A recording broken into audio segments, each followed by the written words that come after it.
Amen. Nous avons l'habitude de terminer nos cultes ou nos prières en disant Amen, ce qui signifie qu'il en soit ainsi ou je fais confiance à ce qui a été dit. Mais nous pouvons aussi commencer le culte, me suis-je dit, en disant Amen. Amen, je fais confiance à ce qui va être dit. Je ne viens pas au culte pour voir si je vais être d'accord avec les textes bibliques qui vont être lus. Je ne viens pas pour éprouver, examiner ou juger la parole de Dieu qui va m'être donnée. Je crois, je sais que Dieu est présent pour moi ce matin. Alors je peux dire en ouverture, Amen. Amen d'être ici. Amen de pouvoir nous retrouver ensemble. Amen pour ce jardin qui nous accueille. Amen pour le beau temps donné. Amen pour la musique et le chant que nous allons partager.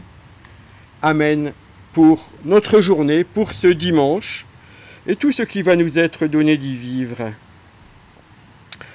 Soyez les bienvenus ici à Masevaux, chers frères et sœurs, pour ce culte de rentrée. Nous célébrerons ce dimanche, le 14e dimanche après la Trinité, et son thème est le Samaritain reconnaissant. Nous entrerons dans ce culte à présent en chantant au 51 07 dans le recueil Alléluia, 51 07. Ensemble, nous pouvons chanter. Et merci Sarah qui nous accompagne ce matin.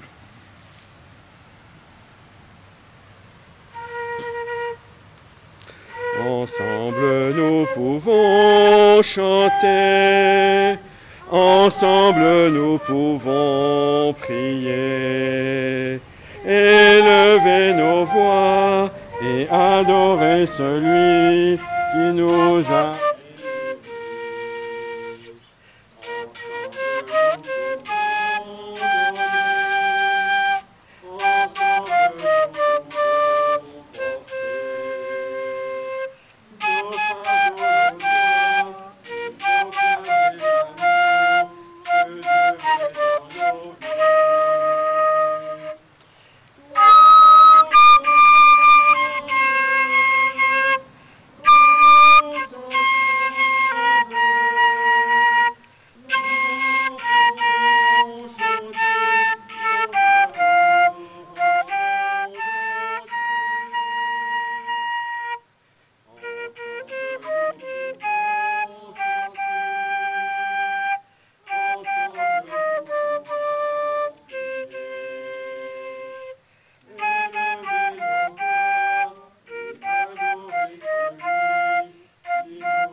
Seigneur notre Dieu, lorsque nous te voyons comme un être exigeant, c'est que nous te connaissons mal.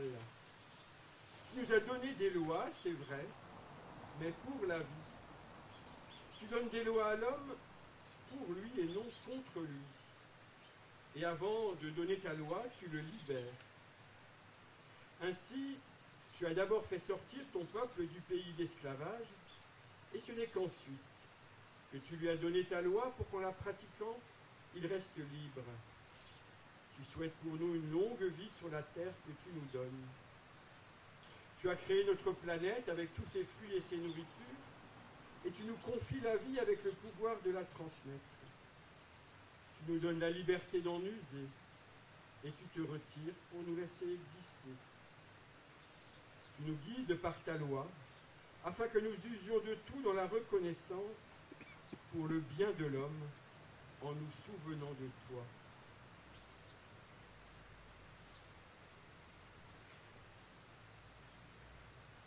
Frères et sœurs, Dieu ne demande à personne d'entre nous d'être un héros, un saint ou un martyr.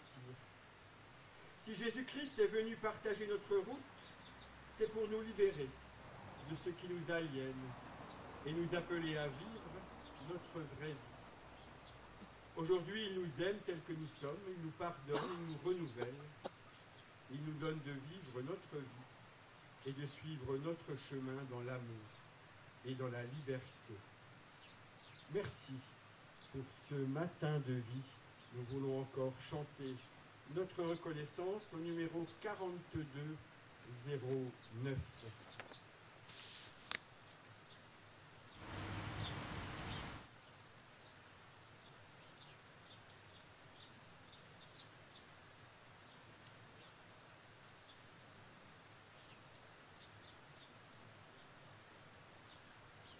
Tous les strophes?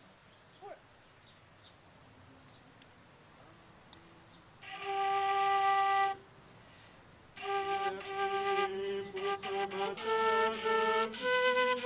Merci pour chaque jour nouveau. Merci car à toi je confie soucis et fardeaux. Merci pour le prochain que j'aime. Merci pour notre rencontre. Merci car à l'ennemi même je peux pardonner. Merci pour le travail, la peine. Merci pour les simples bonheurs. Merci pour la chanson sereine, reprise avec cœur. Merci quand passe la tristesse. Merci du mot qui me soutient. Merci toi qui dans ta tendresse me tiens par la main. Merci car j'entends ta parole. Merci car elle est ma clarté. Merci ton esprit me console, fort à mes côtés. Merci selon joyeux les hommes. Merci car fermé ton salut. Merci car ton amour étonne même tes élus.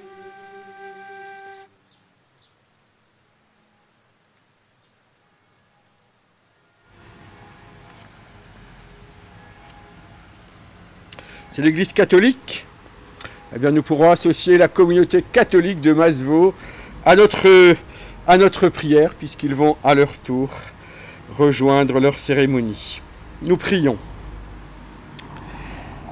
Seigneur, quand je ne sais pas quoi faire ni quel chemin prendre, il y a ta parole pour m'éclairer et m'aider à comprendre.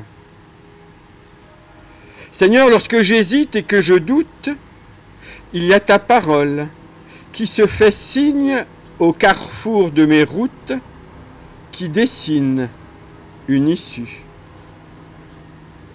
Lorsque la peur m'étreint au cœur de mes nuits, lorsque j'ai soif ou que j'ai faim, il y a ta parole pour me faire entendre des mots de la vie. Lorsque je suis saisi par la joie ou par un bonheur intense, il y a toujours ta parole, venue de toi, qui suscite ma reconnaissance. Amen.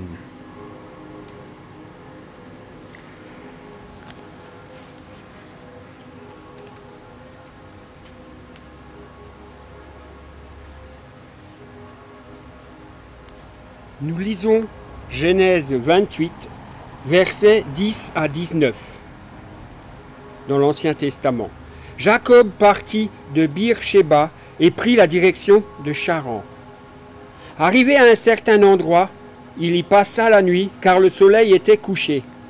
Il prit une pierre dont il fit son oreiller, et il se coucha à cet endroit. Il fit un rêve. Une échelle était appuyée sur la terre, à son sommet touchait le ciel, des anges de Dieu montaient, descendaient par cette échelle.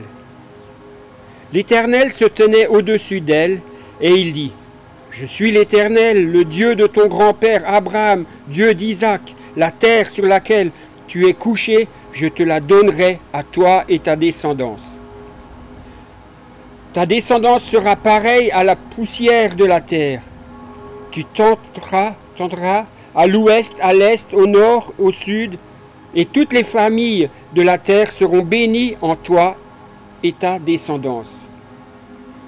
Je suis moi-même avec toi, je te garderai partout où tu iras, je te ramènerai dans ce pays, car je ne t'abandonnerai pas tant que je n'aurai pas accompli ce que je te dis. » Jacob se réveilla et se dit, « C'est certain, l'Éternel est dans cet endroit, et moi je ne le savais pas. » Il eut peur et dit, « Que cet endroit est redoutable. C'est ici que se trouve la maison de Dieu. C'est ici que se trouve la porte du ciel. » Jacob se leva de bon matin. Il prit la prière dont il avait fait son oreiller, et en fit un monument et versa de l'huile sur son sommet. Il appela cet endroit Bethel.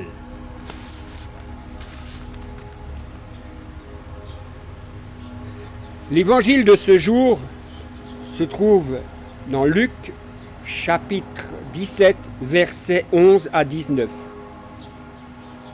Tandis que Jésus faisait route vers Jérusalem, il passa le long de la frontière qui sépare la Samarie et la Galilée. Il entrait dans un village, et quand 10 lépreux vinrent à sa rencontre, ils se tinrent à distance. Ils se mirent à crier, « Jésus, Maître, aie pitié de nous !» Jésus les vit et leur dit, « Allez vous faire examiner par les prêtres. » Pendant qu'ils allaient, ils furent guéris. L'un d'entre eux, quand il vit qu'il était guéri, revint sur ses pas en louant Dieu et à haute voix. Il se jeta aux pieds de Jésus, le visage contre terre, et le remercia. Cet homme était samaritain. Jésus dit alors, « Tous les 10 ont été guéris, n'est-ce pas? Où sont les 9 autres? Personne n'a-t-il pensé à revenir pour remercier Dieu? Signons cet étranger. » Puis Jésus lui dit, « Relève-toi et va, ta foi t'a sauvé. »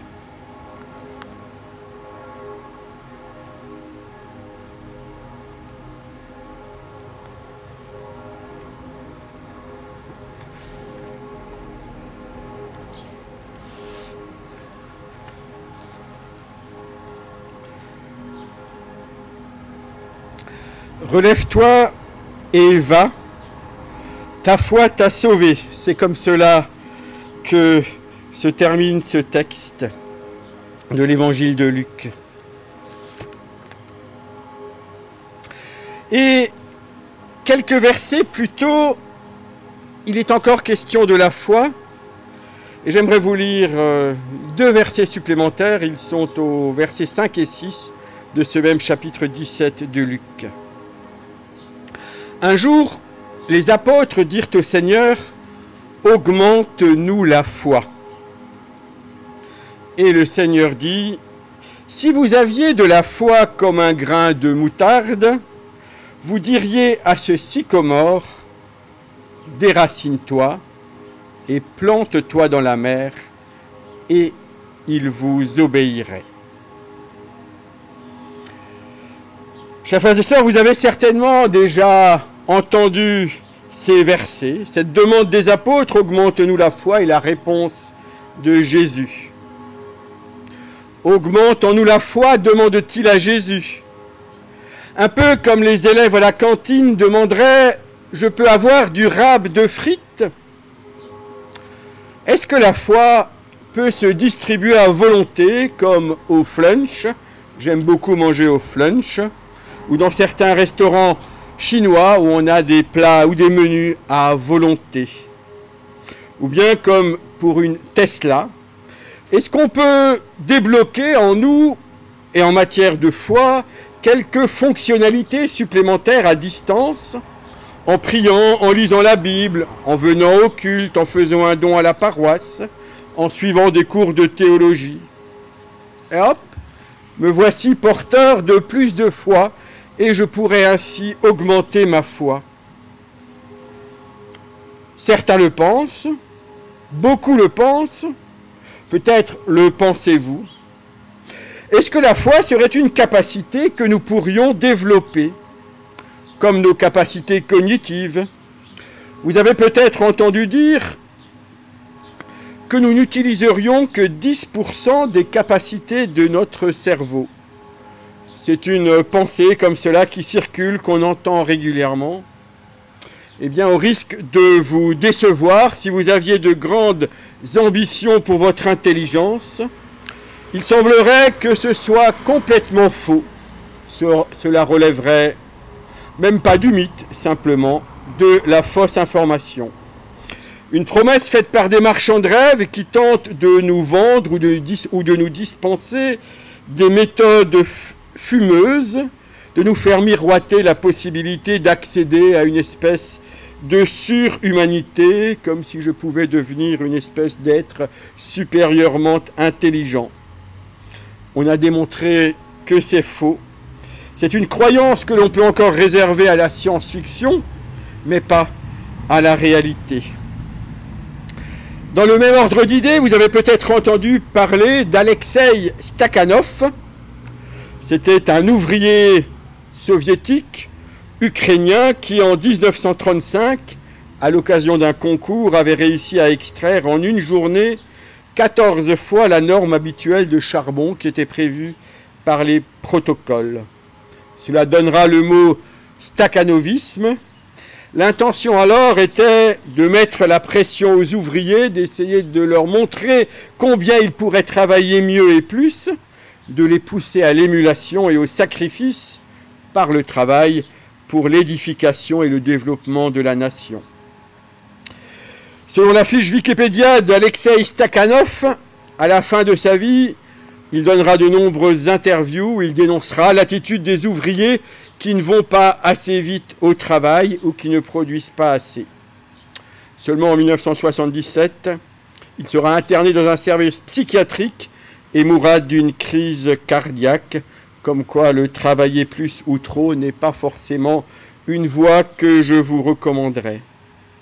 Mais encore une fois ici, c'était une manipulation, c'était d'abord une manipulation grossière pour utiliser un terme en vogue, une fake news.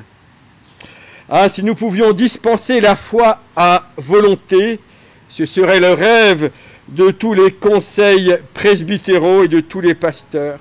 Ce matin, je vous ai ramené un plein sac de foi et je vais vous en distribuer gratuitement à tous.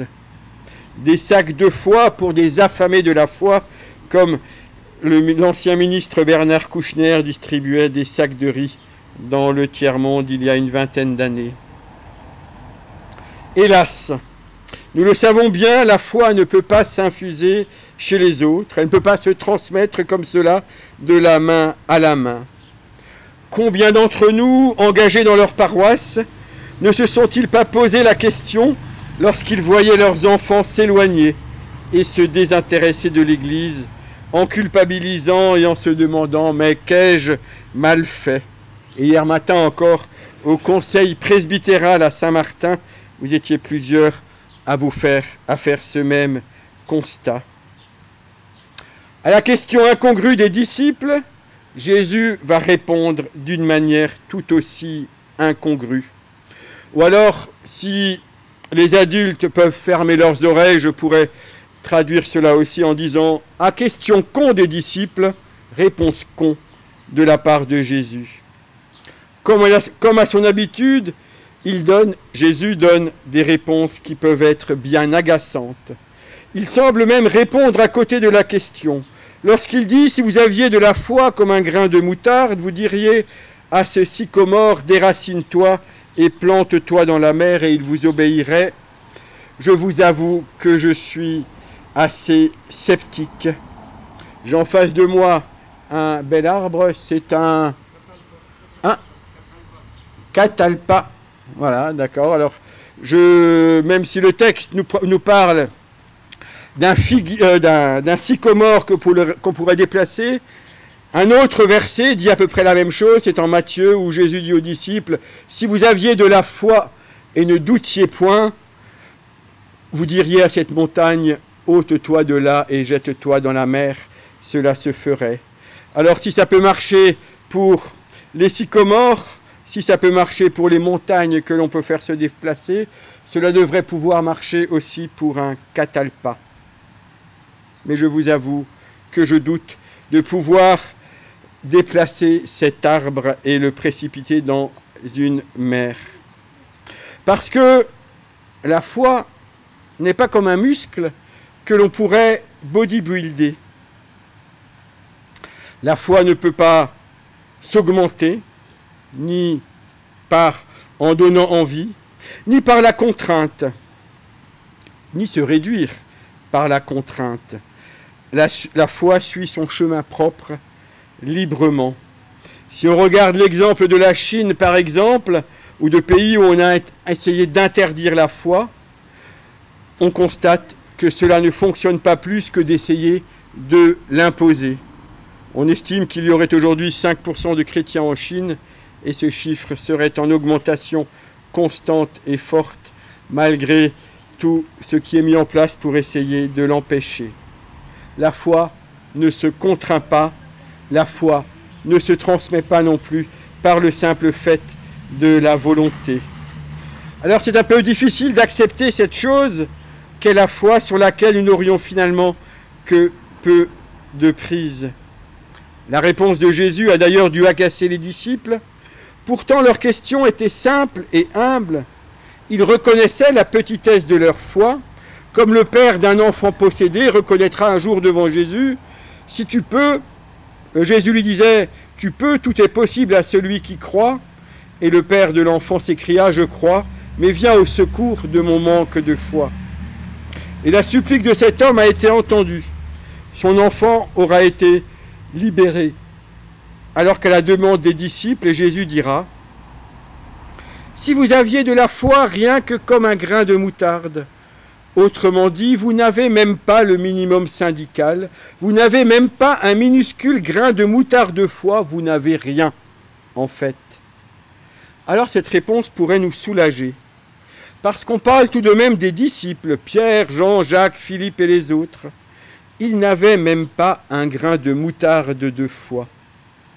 Alors nous, moi, à plus forte raison, je peux être libéré de l'inquiétude ou de la culpabilité d'avoir l'impression de manquer de foi, de ne pas en avoir assez, ou qu'autour de moi, certains en manquent. On peut, ou bien je pourrais vous dire que peut-être ce qu'on appelle souvent la foi n'en est qu'un ersatz artificiel.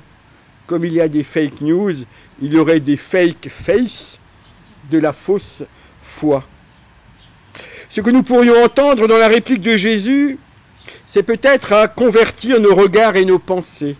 Et c'est ainsi qu'agissait et que s'exprimait toujours Jésus.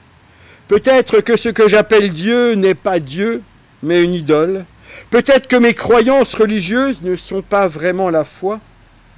Par l'exemple du sycomore qui se jetterait dans la mer, situation évidemment impossible, il réfute par l'absurde le fait de considérer la foi comme une force agissante.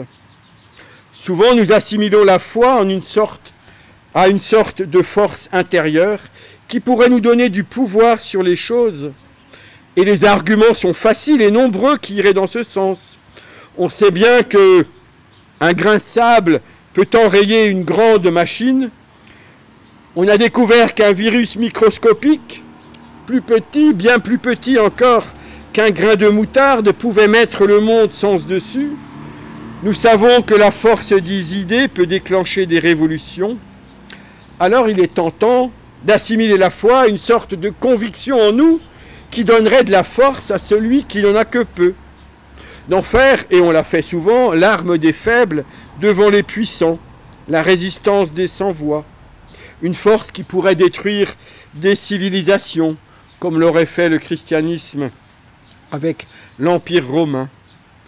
Alors c'est tentant de se dire la foi, c'est cela, c'est ma force intérieure. Seulement ce que dit Jésus, ce n'est pas avec votre tout petit peu de foi, vous pourriez faire de grandes choses. Ce qu'il dit, c'est si vraiment la foi était un pouvoir, une force, capable de déraciner des arbres, de déplacer des montagnes, eh bien faites-le. Personne ne l'a jamais fait. En fait, la foi comme une force, tout simplement, si vous le prenez pour cela, dit-il aux disciples, elle n'existe pas. Ce que nous appelons habituellement la foi est en fait autre chose. Il faudrait le nommer les croyances. Oui, les croyances, les idées sont une force. C'est par exemple la thèse du livre au succès mondial Sapiens de l'auteur israélien Yuval Noah Harari. Il explique que ce qui a permis à la famille humaine de prendre la première place au sein du règne animal et au sein de la famille humaine à l'espèce sapiens de l'emporter sur toutes ses cousines, c'est par sa capacité à construire des croyances collectives et à se réunir autour d'elles.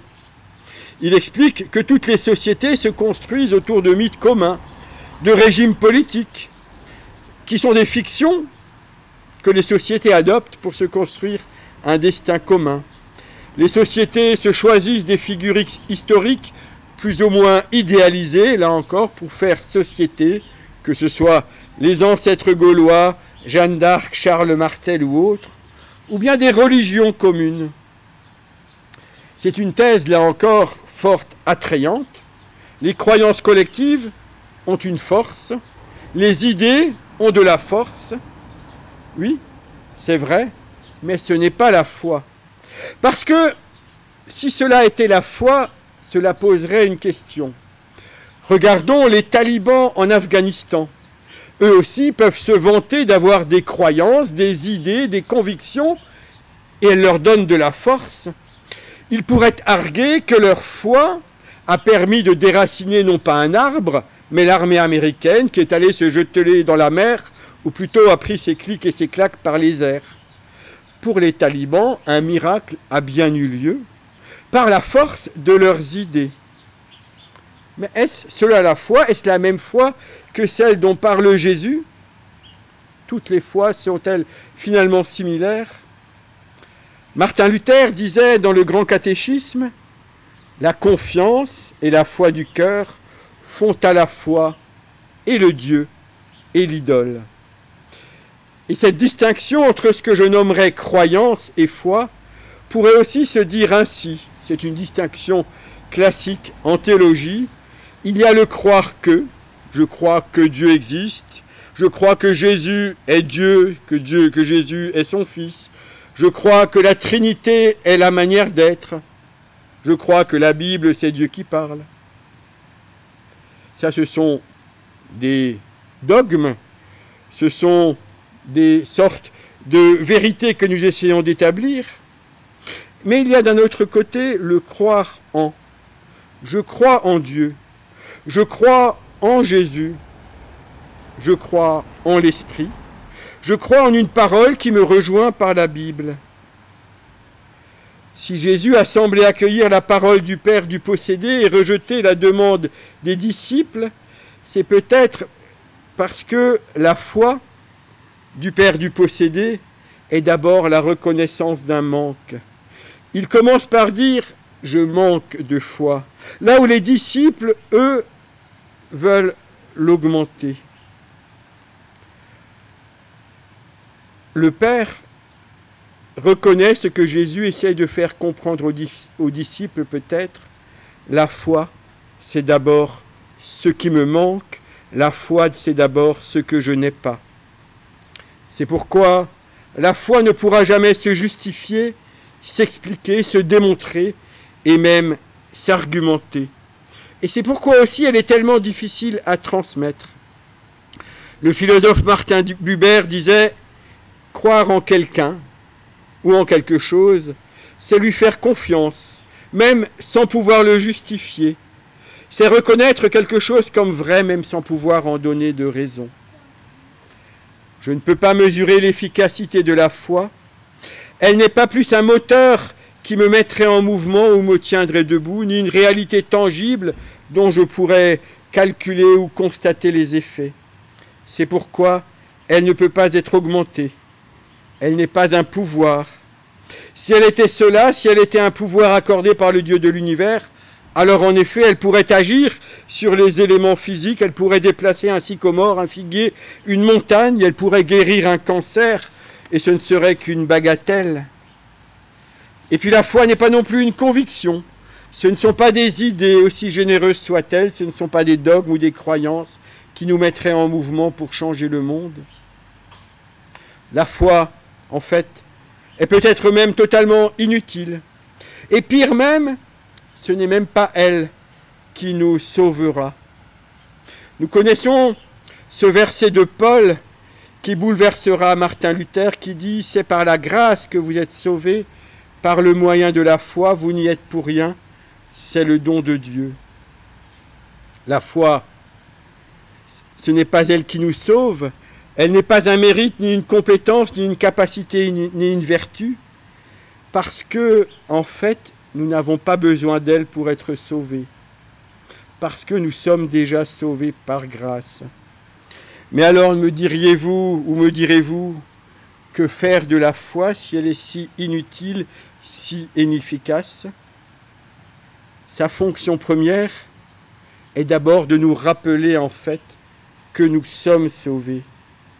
On aime raconter que Martin Luther portait avec lui un billet dans la poche, lui rappelant « Je suis baptisé ». Avoir la foi, c'est d'abord me souvenir que je suis sauvé. Un peu comme la devise du Québec qui dit « Souviens-toi ». Dire « J'ai la foi », je crois en Dieu, en son Fils Jésus-Christ, au Saint-Esprit, c'est dire « Je me souviens que je suis sauvé ». J'aimerais terminer par un petit dialogue imaginaire entre un maître et son disciple.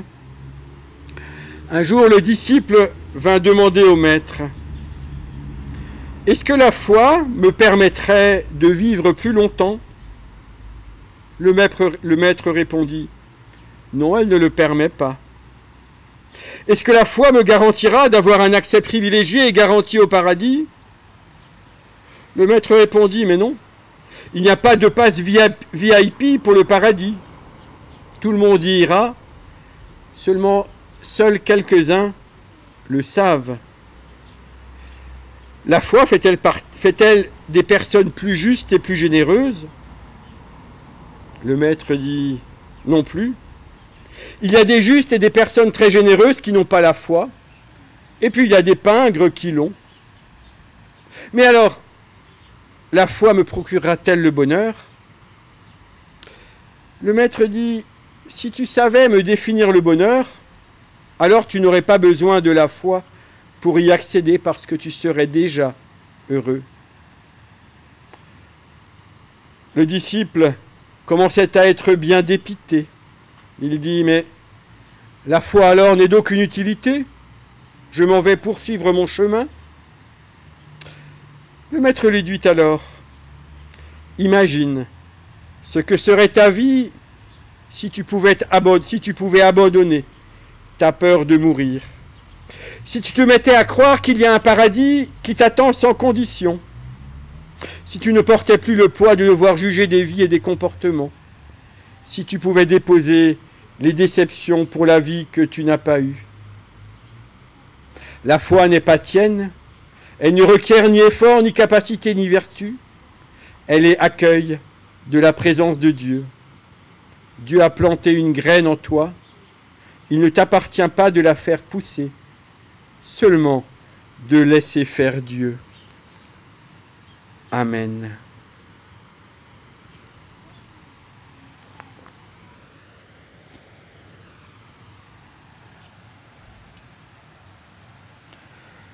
Je vous inviterai à chanter au numéro 44-14, « Ô prends mon âme ».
voulons prier.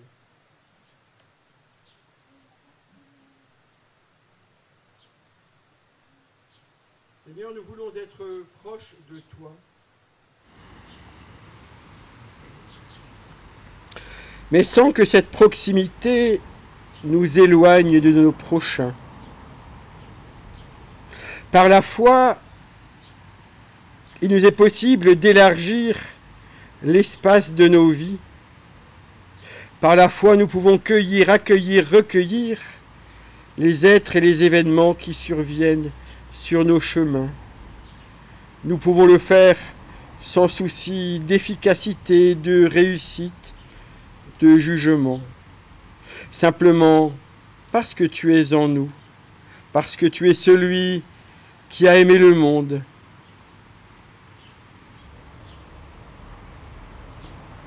Avec toi et par toi.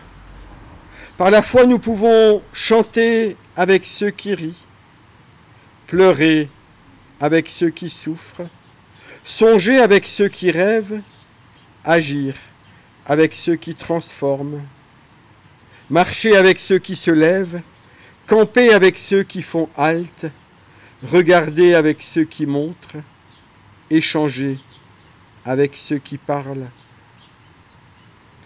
Seigneur notre Dieu, par la foi, tu nous donnes un cœur et un esprit renouvelés, un cœur et un esprit élargis. Et nous te rendons grâce pour cela. Et ensemble, nous voulons te dire, notre Père qui es aux cieux, que ton nom soit sanctifié, que ton règne vienne, que ta volonté soit faite sur la terre comme au ciel. Donne-nous aujourd'hui notre pain de ce jour. Pardonne-nous nos offenses, comme nous pardonnons aussi à ceux qui nous ont offensés. Et ne nous laisse pas entrer en tentation, mais délivre-nous du mal. Car c'est à toi qu'appartiennent le règne, la puissance et la gloire, au siècle des siècles. Amen.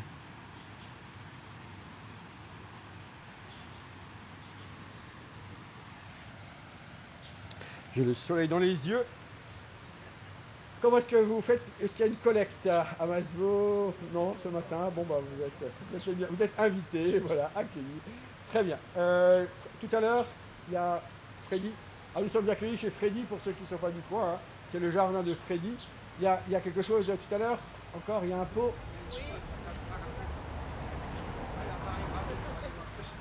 Oui, je disais, après le culte, il y a quelque chose de prévu encore. Hein. Ouais, voilà, donc ceux qui ont un peu de temps, on peut rester. Voilà, oui, non, mais voilà, c'est pour que les gens ne s'échappent pas trop rapidement. Est-ce qu'il y a d'autres choses concernant la vie paroissiale que vous voyez? Le prochain culte ici à Maslow, c'est dans 15 jours.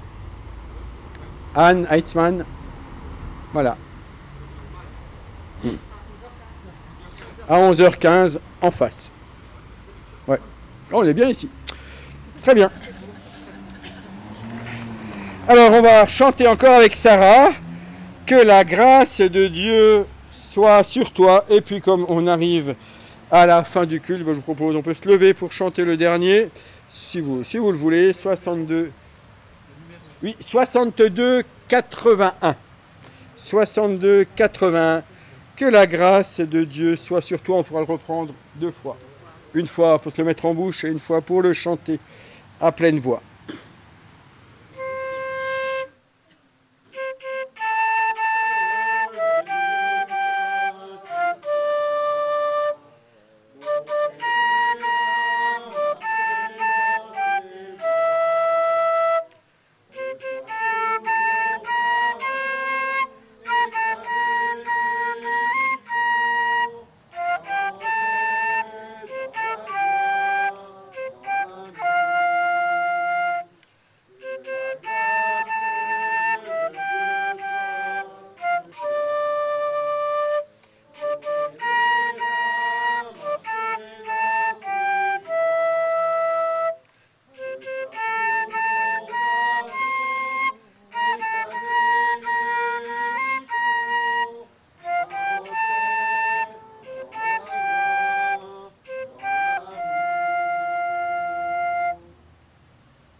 donnerai, avant de repartir ou de passer à l'apéritif, un verset biblique qui nous est donné pour la semaine qui s'ouvre.